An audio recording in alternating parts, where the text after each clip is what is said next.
In my years working with numerous leaders across diverse organizations, I've witnessed a pattern that derails promising careers. People pursue leadership roles when they actually want management positions or seek management opportunities when they're wired for leadership. The confusion between these two distinct paths has caused more professional frustration and organizational dysfunction than perhaps any other factor that I've observed. Over the past 2 episodes, we've explored the mindset shift to impact-focused thinking and the 5 behaviors that signal leadership potential. But before you continue developing these capabilities, there is a crucial question that you need to answer. Are you really pursuing the right path for your strengths and interests?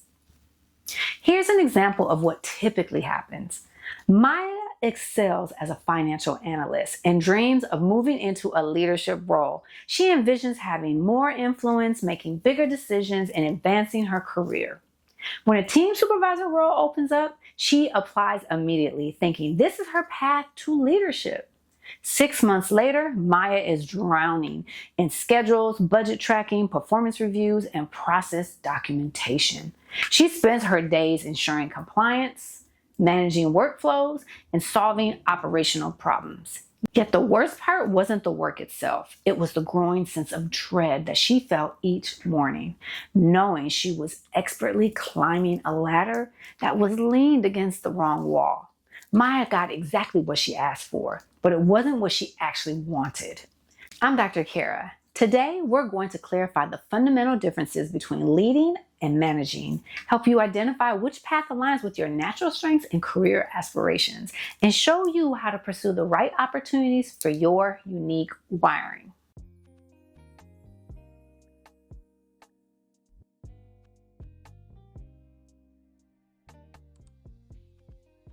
The core distinction becomes crystal clear when we examine how 2 different approaches address the same organizational challenge. Here's the situation. A department is consistently missing project deadlines, team morale is declining, and the quality issues are increasing. The manager's approach. David steps in and immediately begins analyzing processes. He creates detailed project timelines, implements daily check-in meetings, and establishes quality control checkpoints. He then develops performance metrics for each team member. His focus centers on workflow optimization, resource allocation, and ensuring everyone follows established procedures. Within 3 months, deadlines are being met, quality has improved, and processes are running smoothly. The leader's approach. Lisa applies what I call the connected leadership approach. First, she knows her worth, understanding that her value lies not in having all the answers, but in her ability to unlock potential in others. She embodies grace by approaching the team's struggle with curiosity rather than judgment. Most importantly, Lisa conquers control by using the receive, perceive, respond framework. She receives the full picture by having genuine conversations with team members. She perceives that people feel disconnected from purpose and frustrated by the lack of growth opportunities. She then responds by working with the team to reconnect their daily tasks to meaningful outcomes, creating development pathways, and establishing shared vision. Within 3 months, not only are deadlines being met, but the team is proactively identifying improvements and taking ownership of the outcomes. Both approaches succeed, yet the fundamental difference is profound. David managed the situation. He focused on systems, processes, and compliance to achieve desired outcomes. Lisa led the people. She focused on purpose, development, and engagement to unlock human potential. This reveals the fundamental difference in their wiring. David is a brilliant architect. His genius is in designing the blueprint, ensuring the structure is sound, and building the system to perfection.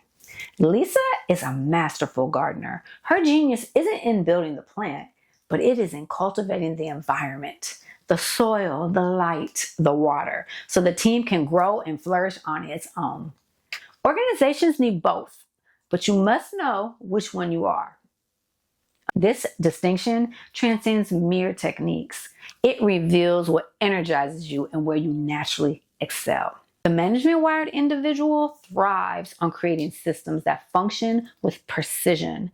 They derive satisfaction from seeing processes run smoothly and get problem solved systematically. The leadership wired individual flourishes when inspiring people towards shared goals. They find fulfillment in witnessing people grow and overcome challenges. Your own work experiences reveal your natural inclination. Ask yourself this: when a system breaks, where is your first thrill? Is it in fixing the machine or in calming the people? What sounds more deeply satisfying? A perfectly executed project plan with zero deviations, or a messy, innovative breakthrough achieved by passionate, growing team members? What drains your energy more, dealing with unpredictable human emotions or dealing with inefficient, broken processes? Connected leadership applies regardless of your wiring.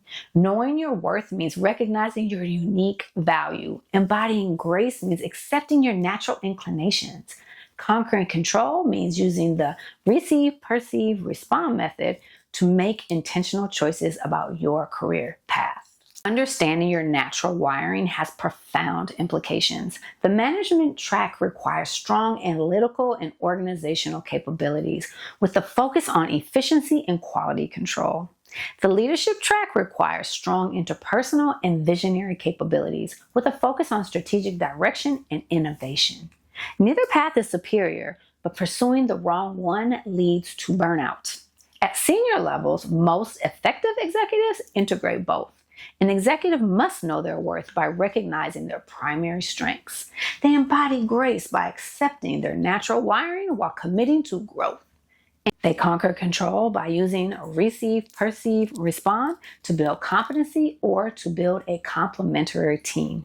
Self-awareness is the key to pursuing roles that energize you and building teams that address your growth areas.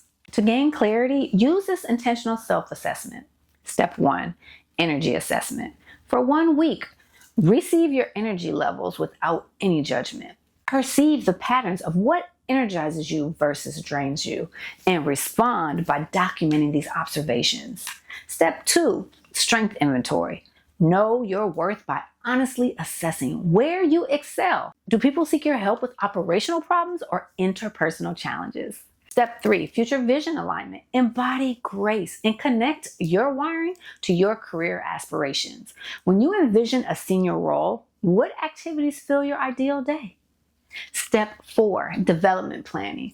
Conquer control by focusing your energy. If you're management wired, focus on operational excellence.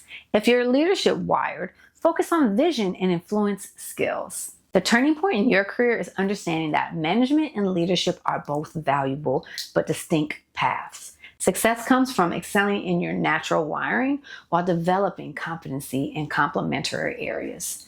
Here's your challenge for the week. Complete the path clarity exercise. Pay particular attention to what energizes you and what drains you in your current role. This awareness will guide every career decision you make moving forward. Now that you know which path you're on, the next question is, how do you start walking it, especially when you have no formal authority? In our next episode, we're going to uncover the most overlooked strategy for gaining genuine influence, regardless of your job title. And it has nothing to do with asking for permission. Which path resonates more with your natural wiring, management or leadership? Share in the comments what you've discovered about yourself through today's examples. And if you know someone who might be on the wrong path, share this episode with them. It could save them years of frustration.